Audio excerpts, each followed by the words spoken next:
friends, we're gonna become closer friends today because you're going to get an unfiltered look at my fridge. And I haven't even cleaned it out first.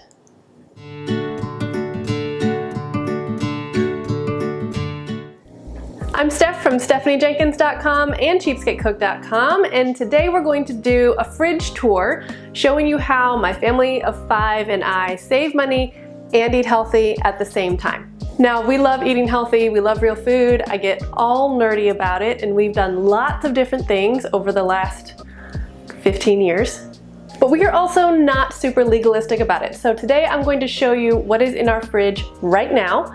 And keep in mind, we were out of town for a while, so our fridge was empty. So we swung by like Kroger or something, and I did the best I can at a store that I don't shop at very often.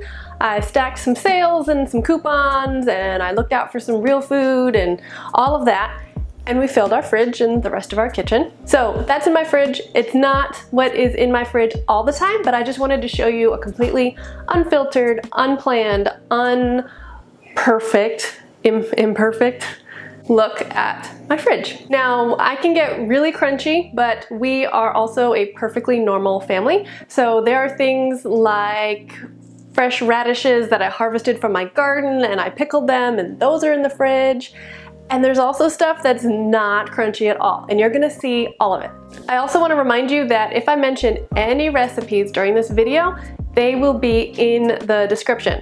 Full disclosure, I did clean it a couple weeks ago, but I don't know what all is in there, so you're gonna discover it as I will. All right, this is my fridge, and we're gonna start out with some yogurt. I got the organic because it was on sale with a coupon, and it was about the same price as the regular yogurt that I buy, so bonus points. We got some vanilla as a little treat for my kids. You can make your own vanilla with honey and vanilla extract, but it's not the same. All right, I have these raisins, which embarrassingly I've had for, no lie, 3-4 years. They were in my freezer for a long time. Look, they're still good. I'll use them someday. And I have these hemp hearts, similar story, big bag from Costco. I've been working my way through it. Other side of the top shelf of my fridge, I have some pinto beans I made earlier this week. They were cooked from dry in the Instant Pot. Recipe is on my blog, and I store mine in the juice that they were cooked in because it keeps the flavor better. And if I don't use them up, I can just pop them in the freezer, no problem. This is ground flax meal that I ground from the seed in my NutriBullet with a dry blade. Keeps better if I put it in the fridge and I grind it myself. This is some ogao. It's a Colombian condiment that my sister-in-law taught me how to make, and it's delicious. These are jalapeno peppers from another sister-in-law that I pickled, and these are radishes from my garden. I use the exact same pickling brine as I use for the jalapenos. It was really simple. If you haven't tried making quick pickles, I highly recommend it. We've got some eggs here. I get my eggs from friends who have chickens, and you can tell they are fresh because they've got hair, hay, poop, something like that on them. This is rice flour that I use very occasionally when I'm making sourdough. This is, what's it called? Fondant that I don't make myself, and I didn't use it quickly enough, so now it is hard as a rock. In fact, I'm probably just gonna throw it out. Down to the middle shelf, Walmart bag and all. This is really pretty. Here's some leftover jalapenos from the other night. Could have gone back in the jar, but here they are. Leftover hash browns. Don't worry, I'm not going to open the lid and show you all of our leftovers. I always say, why use one container when you can use 2 partially filled containers to hold the exact same thing. I'm pretty sure this was some of the rice was used for a meal, and then they just put the leftovers in this smaller container, not realizing that there was a bigger container in here. I'm not going to complain though, because that just means I didn't have to put away the food. Back here, we've got some home brewed kombucha. The little jar is full of unflavored kombucha, and the big, well, that's not fitting.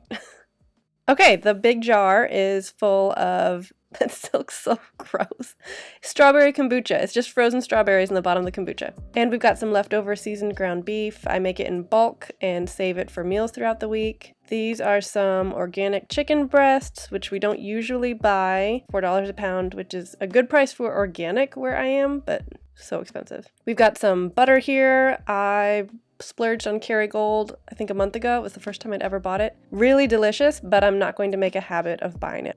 Down to the bottom shelf. And the first thing we have here is some leftover chicken. This is the ogao, and I cooked it in some chicken, and we used it for tacos. I found that my salad lasts longer if I store it in a glass container. And then here I'm trying the strawberries in a jar trick. I wash them and put them in the jar, and they seem to be lasting a long time.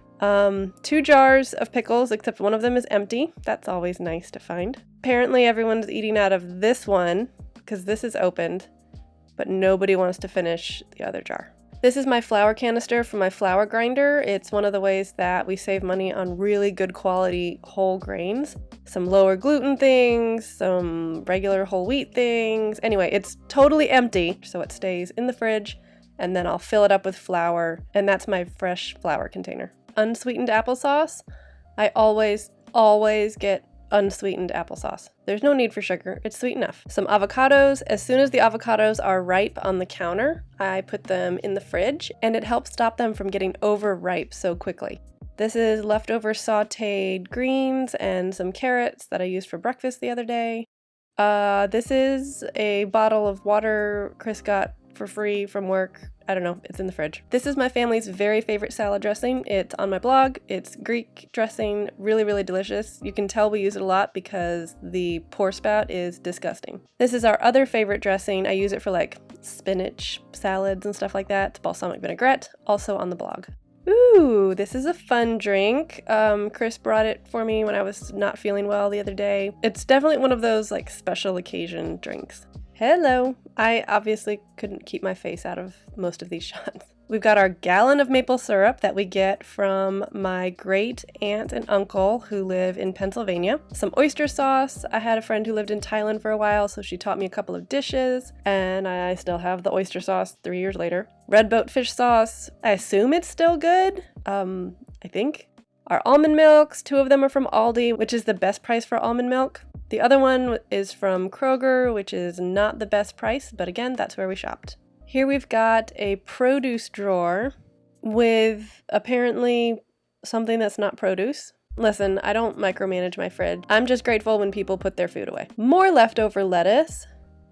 And I don't know what this is. Oh.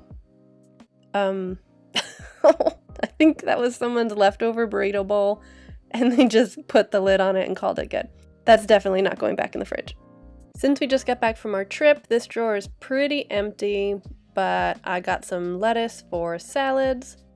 Lettuce is part of the Dirty Dozen, so I try to buy organic, but doesn't always happen. And leftover carrots from our trip that nobody wants to eat. This is my cheese drawer. It says pantry drawer. I don't know why it's pantry drawer. It's in the fridge. It's not in the pantry.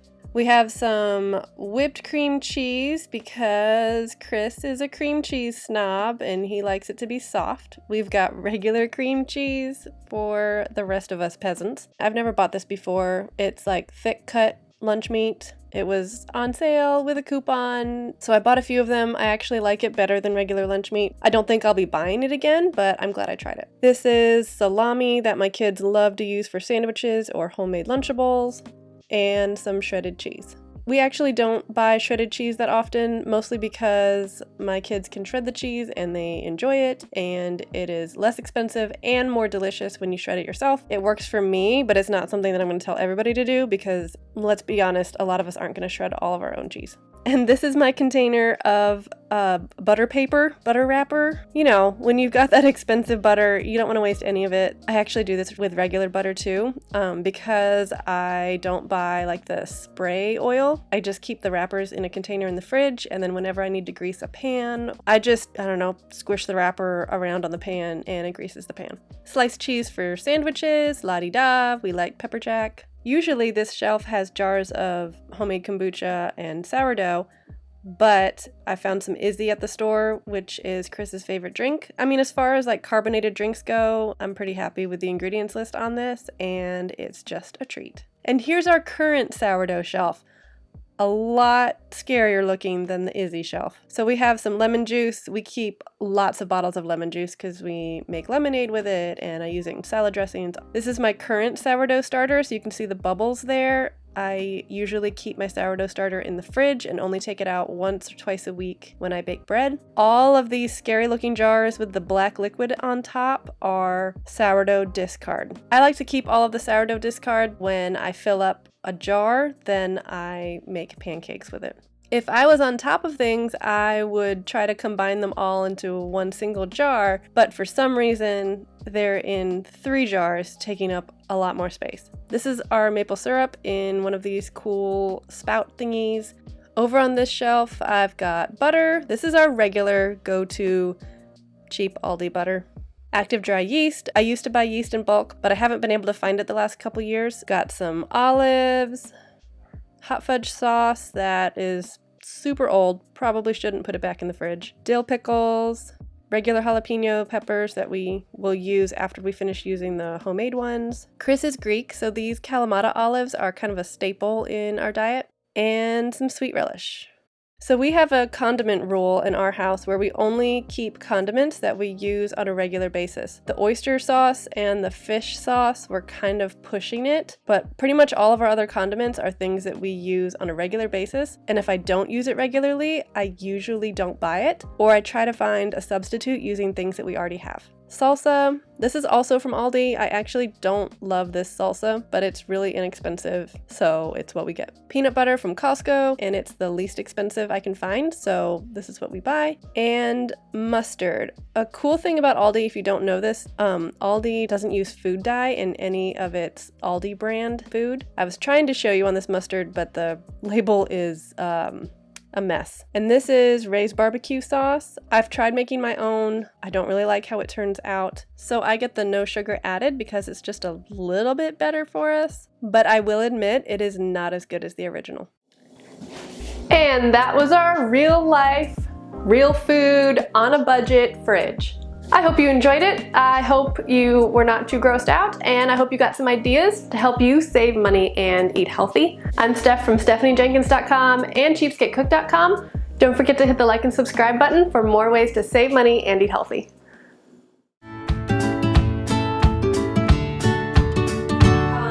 Don't forget to hit like, and I forgot what I was going to say. I say it every single video. I forgot things like that. That timer was my tea. It's ready now.